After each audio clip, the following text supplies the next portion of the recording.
আসসালামু আলাইকুম বন্ধুরা, আলিনা কিচেন সকলকে স্বাগত। আজকের আমি একটা রেসিপি নিয়ে চলে এলাম, গরুর মাংস আর ছোলার ডালের রেসিপি। গরুর মাংসটাকে আমি আগে থেকে কেটে পরিষ্কার জলে ধুয়ে জল ঝরিয়ে নিয়েছি। এক চামচ লঙ্কা গুঁড়ো, এক চামচ হলুদ গুঁড়ো, হাফ চামচ ধনে গুঁড়ো, এক চামচ লবণ, লবণটা আপনারা আপনাদের পরিমাণ মতন দেবেন, এক চামচ আদা বাটা, এক চামচ রসুন বাটা।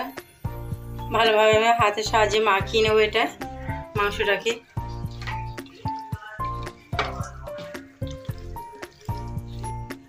সমস্ত মশলার উপকরণ দিয়ে আমার মাখানো হয়ে গেছে। আমি এটা রেখে দেবো। আমি গ্যাসে একটা কড়া তুলে দিলাম, কড়াটা আমার গরম হয়ে গেছে। আমি সাদা তেলে রান্না করব, আপনারা যে কোনো তেলে রান্না করতে পারেন। দুটো তেজপাতা, 3 থেকে 4টে এলাচ আর লবঙ্গ, 3 টুকরো দারুচিনি, কয়েকটা 8 থেকে 10টা গোলমরিচ।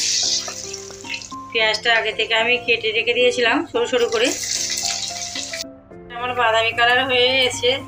আমি টমেটোটা আগে থেকে কুচি রেখে দিয়েছিলাম, ছোটো ছোটো করে দিয়ে দেবো টমেটো কুচিটা। যে মাংসটাকে আমি আগে থেকে মেরিনেট করে রেখে দিয়েছিলাম আমি দিয়ে দেবো কড়াতে।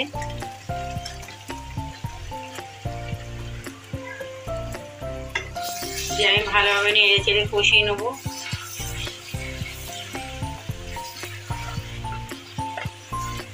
আমি আগে থেকে সব মশলাগুলো অ্যাড করেছিলাম বলে আর মশলা আমি দেবো না।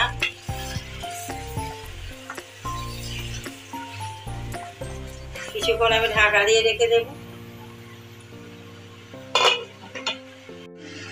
কিছুক্ষণ পর আমি ফিরে এলাম।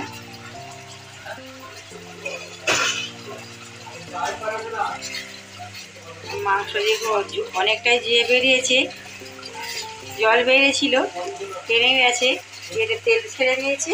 এটা আমি উপর দিয়ে পেঁয়াজটা আগে দিয়ে কেটে রেখেছিলাম দিয়ে দেবো। কয়েকটা কাঁচা লঙ্কা চিরা, উপর দিয়ে ভাজা জিরে গুঁড়ো দিয়ে আমি ভালো করে নেড়ে চেড়ে কষিয়ে নেবো। ছোলার ডালটাকে আমি 3 থেকে 4 ঘন্টা ভিজিয়ে রেখে দিয়েছিলাম, দিয়ে জল ঝরিয়ে নিয়েছি। এর মাঝে দিয়ে দেবো মাংসতে। এভাবে আমি ছোলার ডালটাকে কষিয়ে নেবো মাংসের সঙ্গে।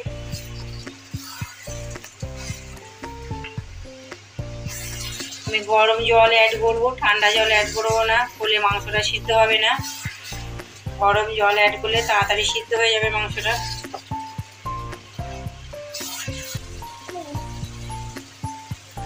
মাংসটাকে আমি নেড়ে চেড়ে ভালো করে কষানো হয়ে গেছে। এটাকে গরম জল অ্যাড করে দেব। দেখুন বন্ধুরা, খুব সুন্দর হয়েছে কষানোটা। আমি এটা অল্প অল্প করে জল দিয়ে দেবো, গরম জল। এটা আমি 10 থেকে 15 মিনিট আমি ঢাকা দিয়ে রেখে দেব। আমি কিছুক্ষণ পর ফিরে এলাম।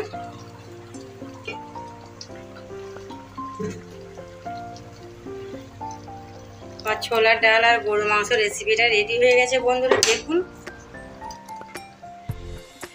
খুব সুন্দর ডালটা সিদ্ধ হয়ে গেছে, ঝোলটা গাঢ় গাঢ় মতো হয়ে এসছে। ওপর দিয়ে 1 চামচ গরম মশলা দিয়ে দেব। এবারে আমি নামিয়ে নেব।